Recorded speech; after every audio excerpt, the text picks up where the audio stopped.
आज से लगभग कई सौ वर्ष पूर्व यौधेयगढ़ के चक्रवर्ती सम्राट महाराजा परमार और महारानी भद्रावती के पुत्र महाराजा अहिबरन थे।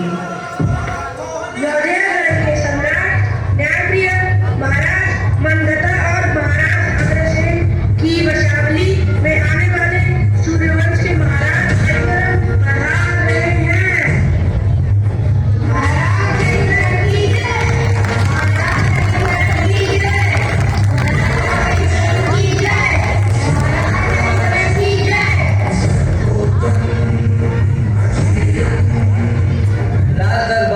शुरू किया जाए। कृषि मंत्री जी महाराज। इस बार प्रजा किसानों की क्या समस्या है? फसलों की क्या स्थिति है?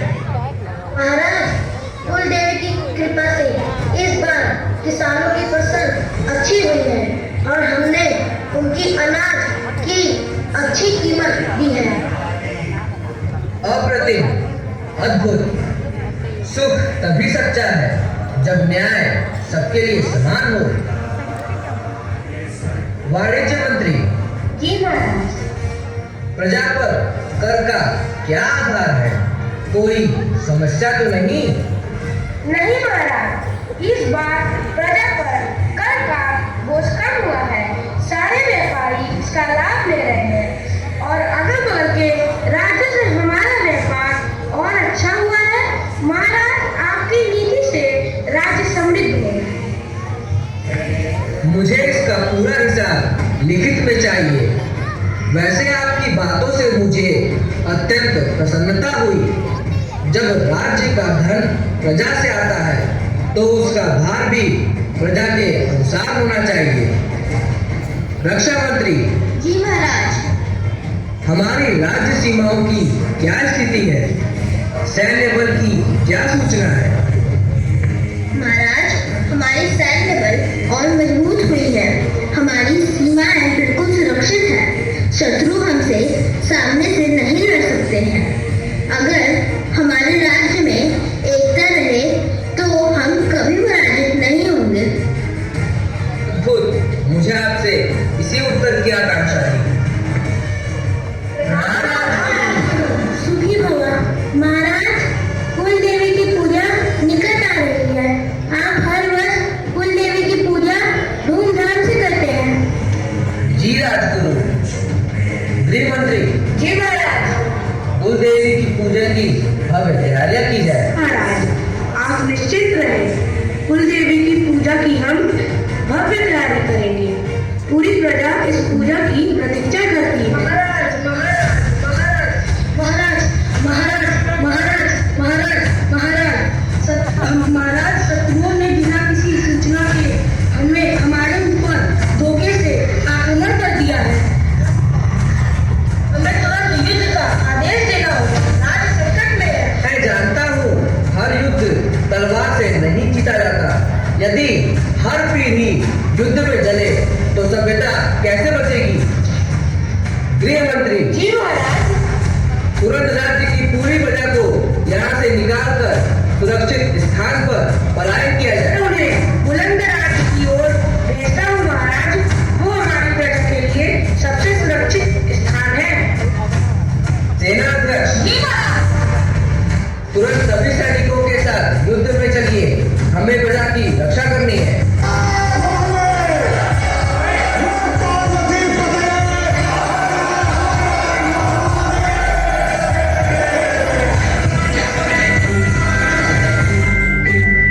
किस्मत जो लिखे कभी नहीं वो मिटे, जितनी भी जुस्तजू कर ले तू। उत्तर पश्चिम की दिशा से आए हुए आक्रांताओं ने यौधेयगढ़ की समृद्धि को देखकर बिना घोषणा किए छल करते हुए यौधेयगढ़ पर आक्रमण कर दिया। महाराज अहिबरन जानते थे कि वह युद्ध से राज्य तो बचा सकते हैं, पर उन्होंने व्यापार और नीति से आने वाली पीढ़ियों को बचाने का निर्णय लिया। शत्रुओं के इस अघोषित आक्रमण से यौधेयगढ़ के बहुत से सैनिक मारे गए और राजा को भी प्रजा के साथ यौधेयगढ़ से पलायन करके बुलंद राज्य में अपना राज्य करना पड़ा। लेके उजालों से नूर के छींटे, अंधेरों की बस्ती में तू जला मशालें।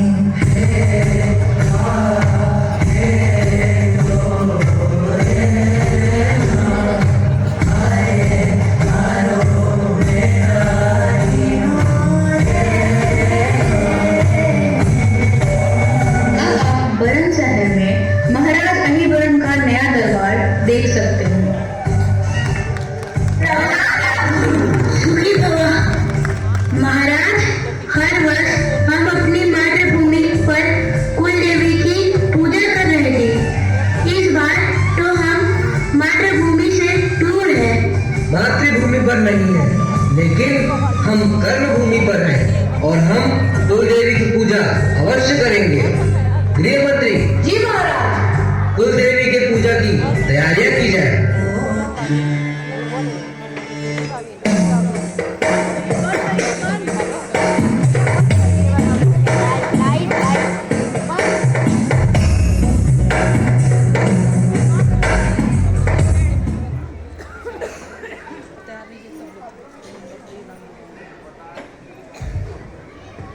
अब यहाँ पे कुलदेवी का एक नृत्य है ऐगिरी नंदिनी पे।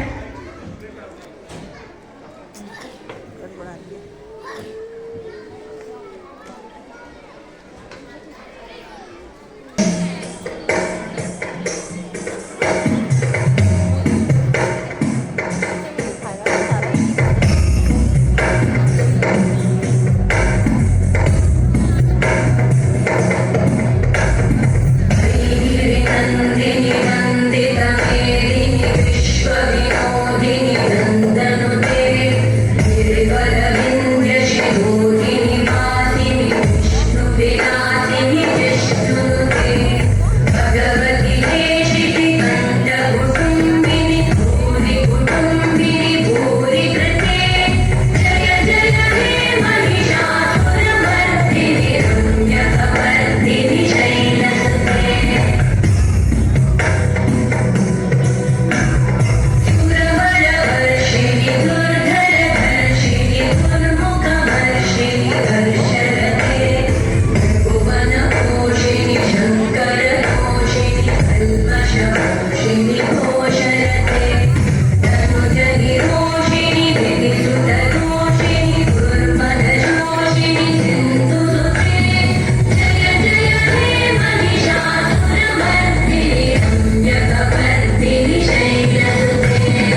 और बुद्धि का है।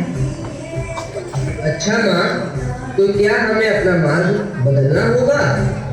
हाँ हरिवरण, और यही तुम्हारी सबसे बड़ी विजय होगी। अब मैं घोषणा करता हूँ, हम अब शस्त्र नहीं, सत्य, व्यापार और सेवा का मार्ग अपनाएंगे और अहिवरण से हम वरण समाज कहलाएंगे।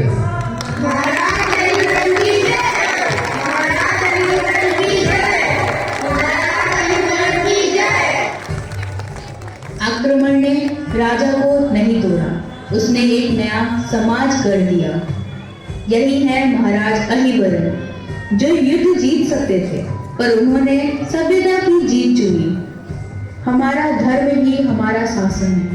सिलसिला ये बात मेरे यूं ही चलना चाहिए।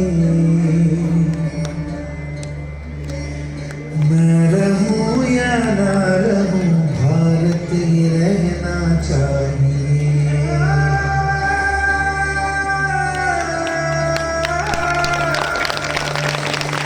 मेरी नस नस पार कर दो और बना दो एक सितारा।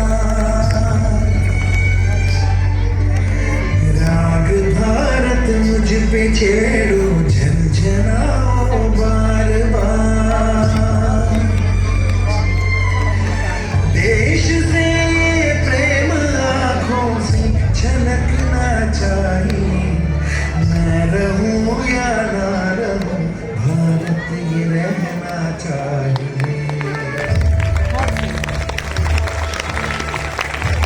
बहुत सुंदर।